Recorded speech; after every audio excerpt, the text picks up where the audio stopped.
All right guys, welcome back to another new blog. तो आज के ब्लॉग में हम बात करने वाले हैं कि मैंने बेस्ट मॉडल क्यों लिया, और उससे भी पहले हम बात करेंगे कि RTX क्यों ली। तो RTX क्यों ली, इसका तो कोई रीज़न नहीं है। जैसे ही बाइक के फोटेजेस वगैरह लीक हुए थे, सॉरी लीक नहीं, TBS नहीं डाले थे, तभी मैंने सोच लिया था कि अपने को एडवेंचर बाइक लेना है तो अपन ये बाइक लेंगे, क्योंकि बहुत अच्छी दिख रही थी, बहुत बढ़िया दिख रही थी। तो लेने का तो यही रीज़न था। तो पहले दिन ही मैंने इसको बुक कर दिया था और इसको मिलने में लगभग 4 महीने लग गए, 4 से 5 महीने। तो ये अपने पास आ गई थी। अब अपन बात करते हैं कि मैंने बेस मॉडल क्यों लिया। तो सबसे पहला फैक्टर आता है प्राइस।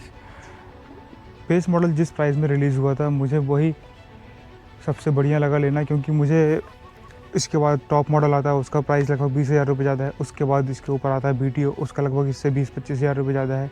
तो मुझे यार प्राइस के हिसाब से ये बेस मॉडल ही सही लगा। और क्योंकि जितने पैसे मैं अब टॉप मॉडल लेने में लगा था, उतने पैसे मैं टूरिंग की एसेसरीज़ लगाने में लगाना पड़ेगा। तो मेरे लिए ये डिसीजन सही था कि मैं इसका बेस्ट मॉडल ले लूँ, और जो पैसे बचते हैं टॉप मॉडल या BTO लेने से, उससे मैं टूरिंग वगैरह की एसेसरीज़ ले लूँगा। क्योंकि अगर मैं टॉप मॉडल लेता तो टूरिंग की एसेसरीज मुझे तब भी लेना पड़ता, तब ये बाइक मेरे लिए और ज़्यादा महंगी हो जाती। तो पहला फैक्टर तो था प्राइस का भाई। तो दूसरा फैक्टर है कि यार कलर, जब ये रिलीज़ हुई ना तो मुझे वाइट कलर काफ़ी अच्छा लगा, और ये टॉप मॉडल में था नहीं। अगर टॉप मॉडल में ये कलर था तो शायद अपन टॉप मॉडल भी बुक कर सकते थे। कलर मुझे टॉप मॉडल में नहीं मिलता, मुझे उसके लिए BTO में जाना पड़ता, और ये काफ़ी ज़्यादा एक्सपेंसिव हो जाता, लगभग 40,000 रुपये। तो मैंने सोचा कि अपन बेस्ट मॉडल ही लेते हैं। इसको मैंने बुक कर दिया तुरंत ही। और तीसरा फैक्टर ये रहता है कि अब टॉप मॉडल लेने में अपने को एक फ़ायदा रहता है कि इसके साथ इसमें कुछ फीचर्स दिए हैं, जैसे कि मैप मिररिंग वगैरह, इसके अलावा क्विक शिफ्टर। तो मुझे लगा कि यार इन फीचर्स को मैं चूज़ करूं या फिर बेस्ट मॉडल चूज़ करूं, इन फीचर को छोड़ दूं।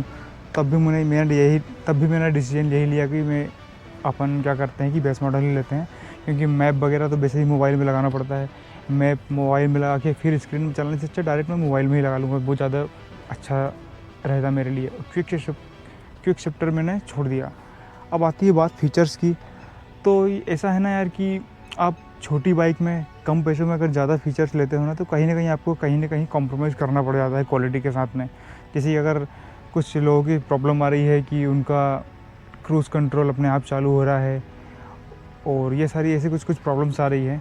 तो ये तो खैर क्रूज़ कंट्रोल तो बेस मॉडल में है, जो कि बहुत अच्छा है। एक रीज़न ये भी था कि क्रूज़ कंट्रोल होना टूरिंग के लिए बहुत ज़रूरी होता है। तो ये बेस मॉडल में मिल रहा था, तो अपने को ज़्यादा सोचने की ज़रूरत भी नहीं पड़ी, क्योंकि क्रूज़ कंट्रोल अपने को बेस मॉडल में मिल गया। तो ये ज़्यादा अच्छा पॉइंट था। एडवेंचर बाइक के हिसाब से इसका प्राइस काफ़ी अच्छा है, बहुत बढ़िया TBS ने निकाली है।